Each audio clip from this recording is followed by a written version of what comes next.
Hello, welcome to Franklin County Home Health Agency's Where the Heart Is. I'm Jennifer DeSablo, your host for today's show. Franklin County Home Health Agency has been providing high-quality home health care and hospice to people of all ages throughout Franklin County since 1969.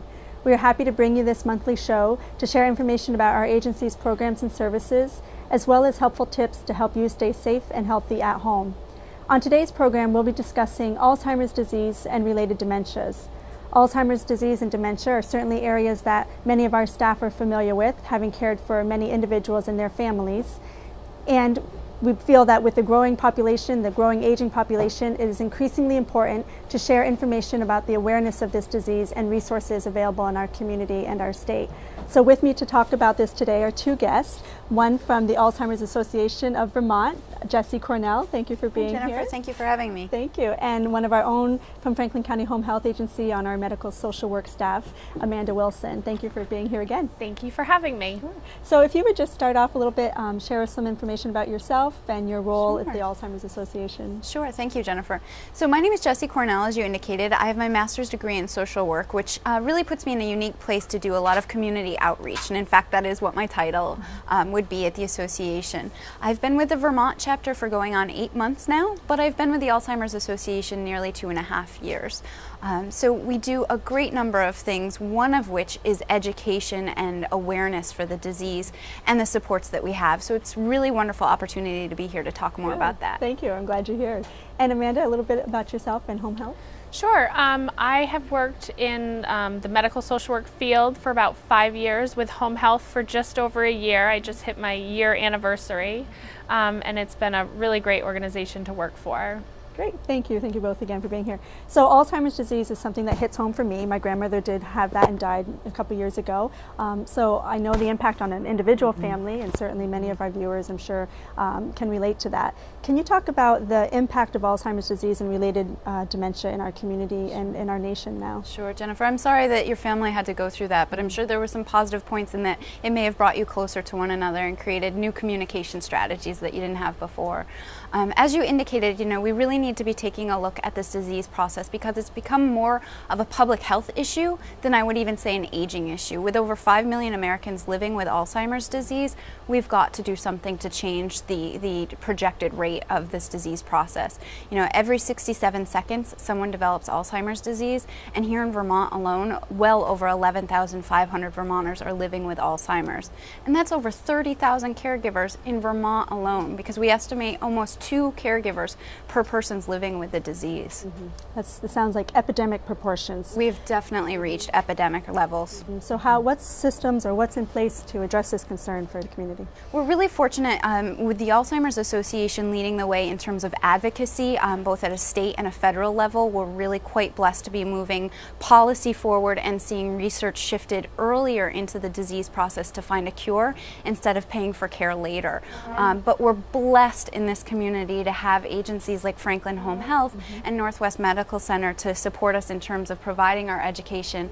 We have amazing volunteers like Amanda herself, who is out there giving live presentations, it seems like day and night, to train folks in the community about what to expect with the disease and how to respond. Yeah. So tell us about that, Amanda. In addition to the work you do at Franklin County Home Health as a social worker, Jessie's mentioning this education that you do for the Alzheimer's Association. Yeah, I'm a volunteer community educator for the Alzheimer's Association. So what that means is I've been given training opportunities and resources from the Alzheimer's Association that I can present to professionals and just community members.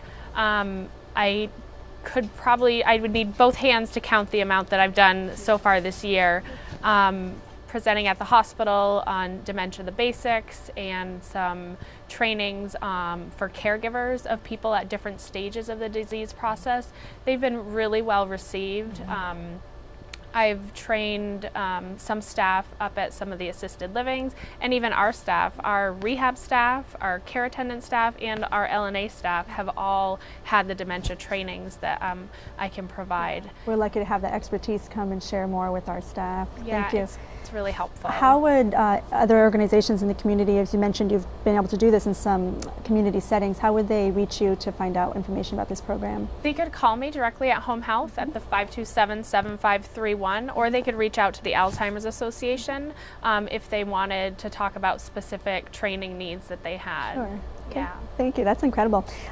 So back to the vision of Alzheimer's Association. Share with us what that vision is and how we make that a reality. So the Alzheimer's Association has what's called a three-pronged mission. So we're looking to enhance care and support for those currently living with the disease, but also to find a cure. You know, research is so crucial, and through things like our Walk to End Alzheimer's, which is our biggest fundraiser, that is going to fuel our mission and our vision, which is a world without Alzheimer's. Okay. When is the walk with Sunday, September 21st. It's at Shelburne Museum, so participation means that you get a full free day pass at the museum, and we do hope, of course, that it being our biggest fundraiser, that you'll also fundraise along that line as well. But it's a beautiful day filled with hope and empowerment, so highly encourage you to attend. What a beautiful location to have a walk. That sounds nice. And you were just part of a fundraising event as well, right? Can you tell us about that? It was called The Longest Day, and it took place on June 21st, which is the summer solstice, the longest day of the year. Here in Franklin County, we had just a day of fitness-related events. We took the framework of a healthy mind and a healthy body, and the relationship between, you know, having a healthy heart and good overall health and, you know, good brain health. And we raised our biggest fundraising event was a spin-a-thon that Duke's Fitness Center hosted for us, and we raised over $1,300. Wow, that's excellent. That's So it was a amazing. great day. Yeah, that's super. So talk about some of those, so people can help out by fundraising for you or just learning more so they can be better prepared to assist their loved ones when if they find they're in this situation. What kind of care and support, you mentioned, is one of the prongs of making this world without Alzheimer's a reality. What kind of care and support is in place for these individuals? Are there call lines or support groups? Absolutely. I think the most important resource that I could share, besides Amanda, of course, is our 24-hour helpline.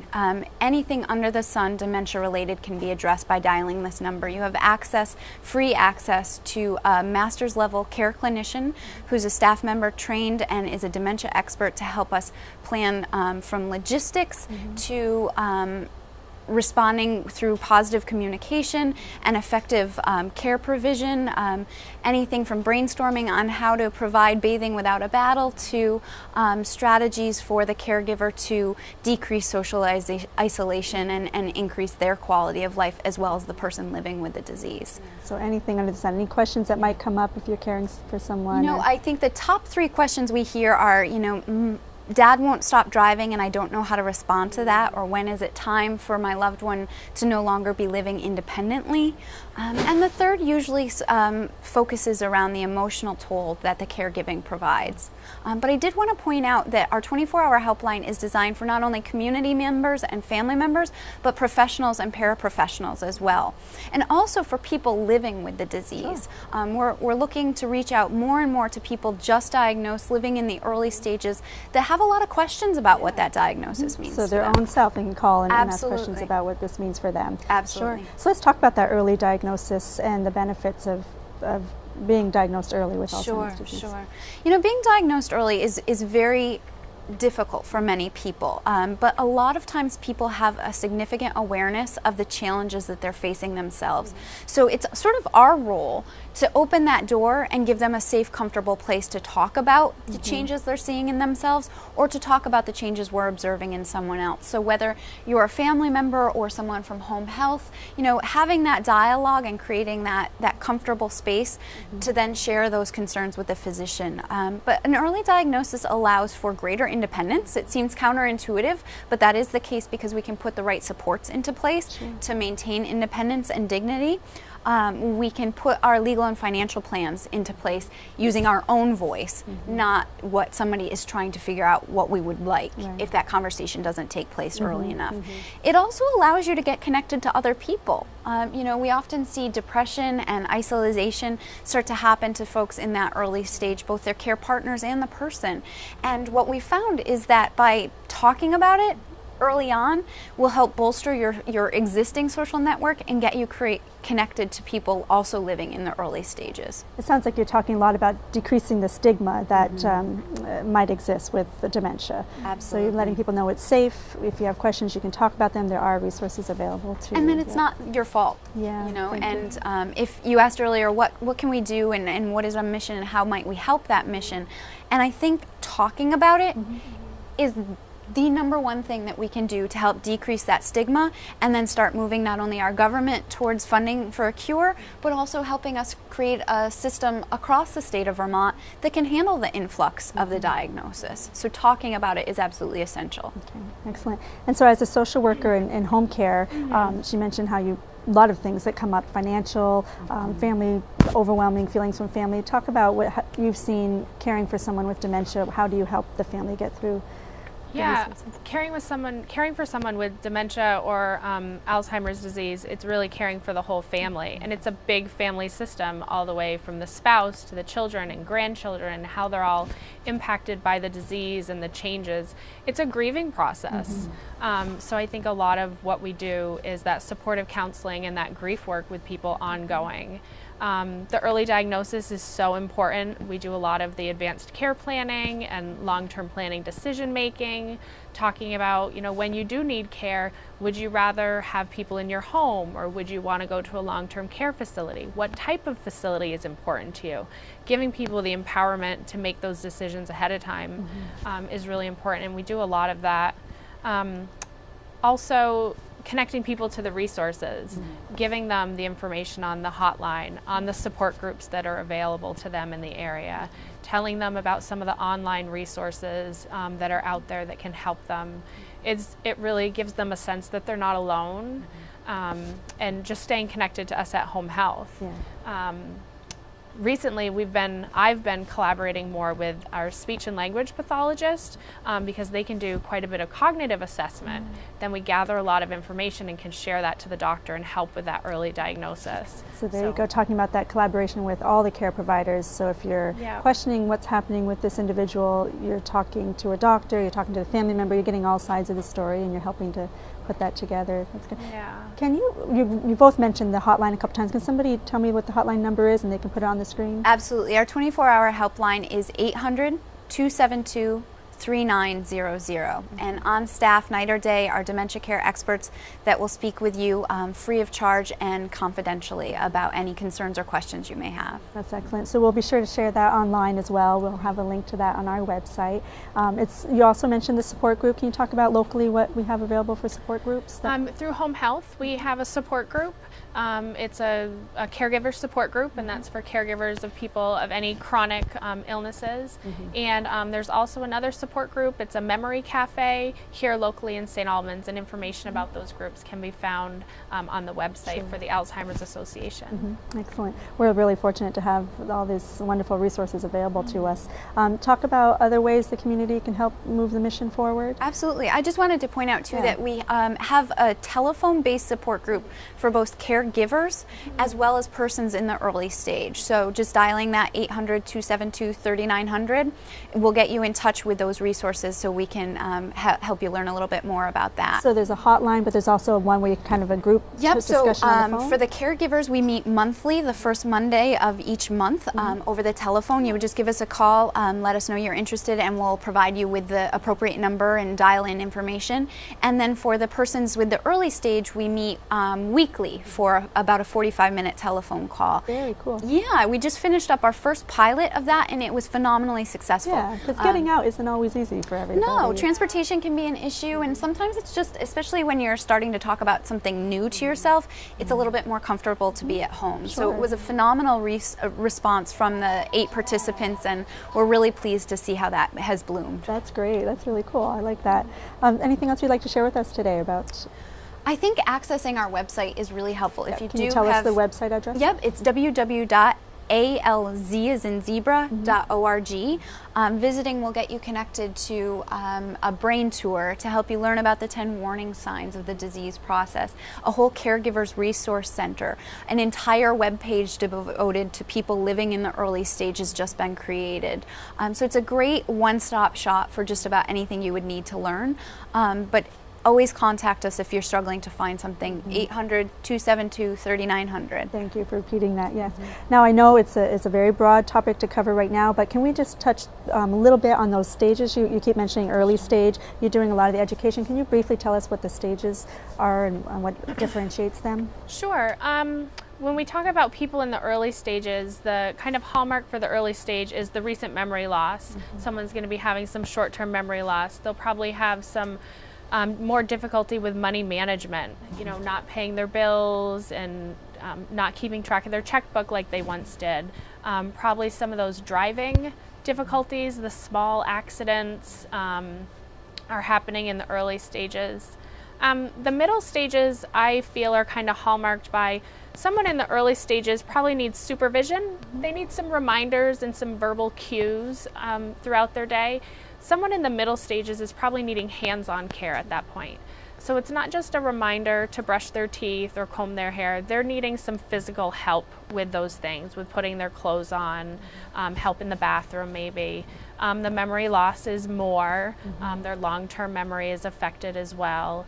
And then when someone moves into the late stages of Alzheimer's or other related dementias, they're probably having more difficulty swallowing, difficulty with ambulation, with moving around. They may be bedbound. Both short and long-term memory are affected. They're likely not recognizing their family members. So the care, they're needing 24-hour around-the-clock care at that time, which is really hard to provide. But luckily, with a lot of the systems that we have in place in Vermont, with home health services, with the Choices for Care program, there's some respite and other respite, hospice, even at those late stages, we can help keep people at home for a really long time. Yeah. Where they're in such a situation where their surroundings can be so important to somebody who is confused. I can imagine being at home versus being in an institution might be helpful for them. Yeah, routine is so important, and when you think about your memories and kind of storing them back in the brain, the more that you experience something in a routine, you kind of think of it being pushed back. And those are the memories that are kept the longest for somebody with Alzheimer's or other dementias. So the routine is really important, and every time you disrupt that routine, you really disrupt the person's daily life. So the more we can keep people at home in familiar settings, the more successful their quality of life tends to be. Right, that's important. And you mentioned so many things where I can see different disciplines at home health being able to help out, whether it's, like you said, speech therapy you're working with, occupational therapy or physical therapy, helping people physically find new ways to do things for their loved one or for themselves. So it's a good team. There's a lot that we can do to keep people safe and have that quality of life and dignity. When part of the brain is affected, the balance, and people are actually falling because of Alzheimer's disease. That's truly what's happening. So when we can get therapies involved and figure out strategies and safety recommendations for the house to make them more successful, it keeps people healthy and at home and out of the hospital for longer. And for the caregiver as well. I mean, you raised such a good point. As we move into that later stage and more hands-on care is needed to be provided, it's really important that the caregiver themselves learn how to physically provide that care and keep their back strong and not pull their own muscles. And it's important to recognize that a lot of caregivers undergo emotional stress, which we often recognize, but physical stress as well. So what a great team that you've got in place to give that full care. Yep, excellent, good. Well, thank you both for sharing this. There's some wonderful resources, the Alzheimer's Association website, the hotline number, the caregiver support groups, Amanda here locally, a wonderful resource, and we thank you for taking the time today to share with us and for all that you do in Vermont and for this condition. It's so important. Thank you. So anything else you'd like to share before we close today? No, thank you so much for the opportunity. Thank you. Thank you both. And I just want to remind our viewers that Franklin County Home Health Agency is also doing fundraising this year. We are planning for our 6th annual Blue Jean Ball this fall, and part of that is our quilt raffle that is taking a tour this summer. So keep your eye out at local farmers markets and shops and summer events for that, and support Franklin County Home Health Agency. We thank you for taking the time to watch today, and you can find this on Channel 15 as well as on our website. You can see it again and find all the resources that we talked about today. So thank you for watching, and be well.